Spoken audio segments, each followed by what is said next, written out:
Hello നമസ്കാരം. ഏറ്റവും പുതിയ സിനിമാ വിശേഷങ്ങളുമായി പുതിയൊരു വീഡിയോയിലേക്ക് എല്ലാവർക്കും സ്വാഗതം. നവംബർ 21 വെള്ളിയാഴ്ച തിരഞ്ഞെടുത്ത് നിലവിൽ ബ്ലോക്ക് ബസ്റ്റർ വിജയക്കുതിപ്പ് നടത്തിക്കൊണ്ടിരിക്കുന്ന മലയാള സിനിമയാണ് എക്കോ. കിഷ്കിന്ദ കാണ്ഡം എന്ന സൂപ്പർ ഹിറ്റ് വിജയ സിനിമയ്ക്ക് ശേഷം ബാഹുൽ രമേശിന്റെ തിരക്കഥയിൽ ദിഞ്ചിത്ത് അയ്യത്താൻ സംവിധാനം ചെയ്യുന്ന ഈ സിനിമയിൽ സന്ദീപ് പ്രദീപ്, വിനീത്, നരേൻ, ബിയാന മോമിൻ, അശോകൻ, ബിനു പപ്പു എന്നിങ്ങനെയായിരുന്നു പ്രധാന താരങ്ങൾ. വെള്ളി, ശനി എന്നിങ്ങനെ ആദ്യ 2 ദിവസം കൊണ്ട് കേരളത്തിൽ ഈ സിനിമ കളക്ട് ചെയ്തത് 2,50,00,000 രൂപയായിരുന്നുവെങ്കിൽ മൂന്നാം ദിവസം ഇന്നലെ ഞായറാഴ്ച മാത്രം ഈ സിനിമ കേരളത്തിൽ 2,80,00,000 രൂപ കളക്ട് ചെയ്തിട്ടുണ്ട്.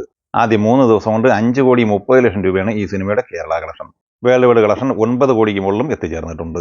4ാം ദിവസവും വർക്കിംഗ് ദിനം കൂടിയെന്ന് തിങ്കളാഴ്ചയിലെ ഈ സിനിമയുടെ കേരള പ്രീസെയിൽ കളക്ഷൻ 38 ലക്ഷം രൂപയാണ്. അങ്ങനെ ഇന്നും ഈ സിനിമയ്ക്ക് കേരളത്തിൽ മികച്ച കളക്ഷൻ നേടിയെടുക്കാൻ കഴിയും എന്ന് തന്നെയാണ് ഇത് സൂചിപ്പിക്കുന്നത്.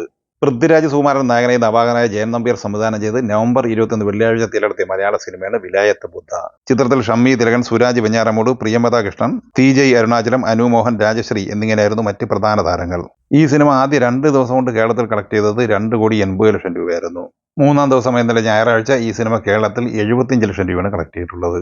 ആദ്യ 3 ദിവസം കൊണ്ട് അങ്ങനെ 3,55,00,000 രൂപയാണ് ഈ സിനിമ കേരള കളക്ഷനായി സ്വന്തമാക്കിയിട്ടുള്ളത്. ആദ്യ 3 ദിവസത്തെ ഈ സിനിമയുടെ വേൾഡ് വൈഡ് ഗ്രോസ് കളക്ഷൻ 6 കോടി റേഞ്ചിലുമാണ്. 2 മണിക്കൂർ 56 മിനിറ്റ് ദൈർഘ്യമുള്ള ഈ സിനിമയുടെ ഡ്യൂറേഷൻ ഒരു പ്രശ്നമായി പ്രേക്ഷകർ ചൂണ്ടിക്കാണിച്ചിരുന്നു. അതുകൊണ്ട് തന്നെ നിലവിൽ ബോക്സ് ഓഫീസിൽ പരാജയത്തിലേക്ക് നീങ്ങിക്കൊണ്ടിരിക്കുന്ന ഈ സിനിമയുടെ ട്രിമ്മഡ് വേർഷൻ നാളെ മുതൽ തിയേറ്ററിലെത്തും എന്ന അപ്ഡേറ്റ് ഇന്ന് വന്നിട്ടുണ്ട്. എത്ര മിനിറ്റാണ്, ഏതെല്ലാം രംഗങ്ങളാണ് കട്ട് ചെയ്ത് മാറ്റുന്നത് എന്ന വിവരം നിലവിൽ പുറത്തു വന്നിട്ടില്ല. നവാഗതനായ വികനൻ അശോക് തിരക്കഥയിൽ സംവിധാനം ചെയ്ത തമിഴ് സിനിമയാണ് മാസ്ക്. നവംബർ 21 വെള്ളിയാഴ്ച തിയേറ്ററിലെത്തിയ ഈ സിനിമയിൽ കെവിൻ, ആൻഡ്രിയ ജെറമിയ എന്നിവരായിരുന്നു പ്രധാന താരങ്ങൾ. ആദ്യ 2 ദിവസം കൊണ്ട് ഈ സിനിമ കേരളത്തിൽ കളക്ട് ചെയ്തത് 1,75,000 രൂപയായിരുന്നു. മൂന്നാം ദിവസം ഇന്നലെ ഞായറാഴ്ച ഈ സിനിമയുടെ കേരള കളക്ഷൻ 1,15,000 രൂപയാണ്. അങ്ങനെ ആദ്യ 3 ദിവസം കൊണ്ട് കേരളത്തിൽ 2,90,000 രൂപയാണ് ഈ സിനിമ കളക്ട് ചെയ്തിട്ടുള്ളത്. തമിഴ്നാട് കളക്ഷനായി ആദ്യം 3 ദിവസം കൊണ്ട് 4 കോടി കളക്ട് ചെയ്ത ഈ സിനിമ ഇന്ത്യൻ ഗ്രോസ് കളക്ഷനായി 3 ദിവസം കൊണ്ട് 4,65,00,000 രൂപയും നേടിയെടുത്തിട്ടുണ്ട്. നിലവിൽ ഈ സിനിമയുടെ വേൾഡ് വൈഡ് കളക്ഷൻ അപ്ഡേറ്റ് പുറത്തു വന്നിട്ടില്ല. മിലാവ് സവേരി തിരക്കഥയിൽ സംവിധാനം ചെയ്ത മസ്തി 4 എന്ന ബോളിവുഡ് സിനിമ നവംബർ 21 വെള്ളിയാഴ്ച തിയേറ്ററിലെത്തിയിരുന്നു. സിനിമയിൽ വിവേക് ഒബ്രോയി, റിതേഷ് ദേശ്മുഖ്, അഫ്താബ് ശിവദാസിനി, അർഷാദ് വാഴ്സി, തുഷാർ കപൂർ എന്നിങ്ങനെയായിരുന്നു പ്രധാന താരങ്ങൾ. ഈ സിനിമ ആദ്യ 2 ദിവസം കൊണ്ട് കേരളത്തിൽ 2,70,000 രൂപയാണ് കളക്ട് ചെയ്തിട്ടുള്ളത്. മൂന്നാം ദിവസം ഇന്നലെ ഞായറാഴ്ച ഈ സിനിമ കേരളത്തിൽ കളക്ട് ചെയ്തത് 1,10,000 രൂപയാണ്. അങ്ങനെ 3,80,000 രൂപയാണ് 3 ദിവസത്തെ കേരള കളക്ഷൻ. ഇന്ത്യൻ ഗ്രോസ് കളക്ഷനായി 3 ദിവസം കൊണ്ട് 10,50,00,000 രൂപയും വിദേശ കളക്ഷനായി 90 ലക്ഷം രൂപയും നേടിയെടുത്തിട്ടുണ്ട്. അങ്ങനെ 3 ദിവസം കൊണ്ട് ലോകമെമ്പാടുമായി 11,40,00,000 രൂപയാണ് ഈ സിനിമ കളക്ട് ചെയ്തിട്ടുള്ളത്. രാജീവ് മേനോൻ തിരക്കഥ എഴുതി രജനീഷ് കായി സംവിധാനം ചെയ്ത് നവംബർ 21 വെള്ളിയാഴ്ച തിരഞ്ഞെടുത്തിയ ബോളിവുഡ് സിനിമയാണ് 120 ബഹാദൂർ.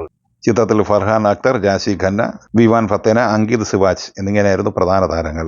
ഈ സിനിമ ആദ്യ 3 ദിവസം കൊണ്ട് ഇന്ത്യൻ ഗ്രോസ് കളക്ഷനായി കളക്ട് ചെയ്തിട്ടുള്ളത് 12,30,00,000 രൂപയാണ്. വിദേശ കളക്ഷനായി 3 ദിവസം കൊണ്ട് 80 ലക്ഷം കളക്ട് ചെയ്ത ഈ സിനിമ 3 ദിവസം കൊണ്ട് 13,10,00,000 രൂപയാണ് ലോകമെമ്പാടുമായി സ്വന്തമാക്കിയിരിക്കുന്നത്. ദീപാവലി റിലീസായി ഒക്ടോബർ 21 തിയേറ്ററിലെത്തിയ ബോളിവുഡ് സിനിമയാണ് തമ്മ. ആദിത്യ സർപോത്കർ സംവിധാനം ചെയ്ത ഈ സിനിമയിൽ ആയുഷ്മാൻ ഖുറാന, രശ്മിക മന്ദാന, നവാസുദ്ദീൻ സിദ്ദിഖി, പരേഷ് റാവൽ എന്നിങ്ങനെയായിരുന്നു പ്രധാന താരങ്ങൾ. മഡോക്ക് ഹൊറർ കോമഡി യൂണിവേഴ്സിലെ 5ാമത്തെ ചാപ്റ്റർ കൂടിയ ഈ സിനിമ ഏകദേശം ഫൈനൽ റണ്ണിലേക്ക് അടുത്തുകൊണ്ടിരിക്കുക തന്നെയാണ്. സിനിമയുടെ 33 ദിവസത്തെ കളക്ഷൻ റിപ്പോർട്ട് പുറത്തു വന്നപ്പോൾ 160,84,00,000 രൂപയാണ് ഇന്ത്യൻ ഗ്രോസ് കളക്ഷനായി നേടിയെടുത്തിരിക്കുന്നത്. ചിത്രം വേൾഡ് വൈഡ് ഗ്രോസ് കളക്ഷനായി നേടിയെടുത്തിരിക്കുന്നത് 187,34,00,000 രൂപയുമാണ്. 100 കോടി രൂപയ്ക്ക് തിയേറ്റർ റൈറ്റ്സ് വിറ്റഴിക്കപ്പെട്ട ഈ സിനിമയുടെ ബഡ്ജറ്റ് 140 കോടി രൂപയാണ്. ഏകദേശം ആവറേജ് വിജയം ഈ സിനിമ സ്വന്തമാക്കിയിട്ടുണ്ട്. തമ്മ സിനിമയ്ക്കൊപ്പം ഒക്ടോബർ 21 ദീപാവലി റിലീസായി തിയേറ്ററിലെ 2ാമത്തെ സിനിമയാണ് ഏക് ദീവാന കി ദീവാനിയാത്ത്. മിലാബ് സവേരി തിരക്കഥ എഴുതി സംവിധാനം ചെയ്ത ഈ സിനിമയിൽ ഹർഷവർദ്ധൻ റാണെ, സോനം ബജ്വ എന്നിങ്ങനെയായിരുന്നു താരങ്ങൾ. ഈ സിനിമയുടെ 33 ദിവസത്തെ കളക്ഷൻ റിപ്പോർട്ട് പുറത്തു വരുമ്പോൾ 93,55,00,000 രൂപ ഇന്ത്യൻ ഗ്രോസ് കളക്ഷനായി സ്വന്തമാക്കിയിട്ടുണ്ട്. 33 ദിവസം കൊണ്ട് ലോകമെമ്പാടുമായി 110,05,00,000 രൂപയാണ് ഈ സിനിമ കളക്ട് ചെയ്തിട്ടുള്ളത്. 25 കോടി ബഡ്ജറ്റ് പ്രതീക്ഷിക്കുന്ന ഈ സിനിമ നിലവിൽ സൂപ്പർ ഹിറ്റ് വിജയം സ്വന്തമാക്കിയിരിക്കുകയാണ്. ഈ സിനിമകളെക്കുറിച്ച് വീഡിയോ സംബന്ധമായി നിങ്ങളുടെ അഭിപ്രായങ്ങൾ കമൻറ്റായി പറയുക. വീഡിയോ ഇഷ്ടമായി ലൈക്ക് ചെയ്യുക. നമ്മുടെ ചാനൽ സബ്സ്ക്രൈബ് ചെയ്യുന്ന കാര്യം കൂടി പരിഗണിക്കുക.